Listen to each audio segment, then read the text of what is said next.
آپ اگر بہت پارسا ہیں تو کسی گناہگار کو نیچا دکھانے کی کوشش مت کریں۔ ہو سکتا ہے یہ اس کا آخری گناہ ہو اور آپ کی آخری نیکی۔ اگر کوئی آپ کی فکر کرتا ہے تو اس کی قدر کرو، کیونکہ دنیا میں تماشائی زیادہ اور فکر کرنے والے بہت کم ہوتے ہیں۔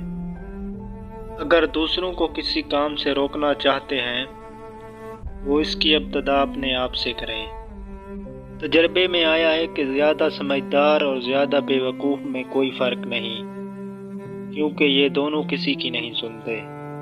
انسان کو کبھی بھی دو چہرے نہیں بھولتے، ایک جو اسے مشکل وقت میں چھوڑ جائے، دوسرا چہرہ جو اس مشکل وقت میں ساتھ دے۔ جسمانی امراض پرہیز سے جاتے ہیں اور روحانی امراض صرف پرہیزگاری سے۔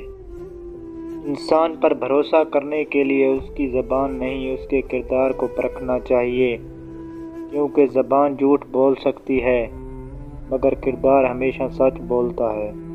ڈگریاں تو تعلیم کے اخراجات کی رسید ہیں، علم وہی ہے جو کردار سے جھلکتا ہو۔ وہ کھڑکی بند کر دیں جو آپ کو تکلیف دیتی ہے، چاہے اس پار کا منظر کتنا ہی حسین کیوں نہ ہو۔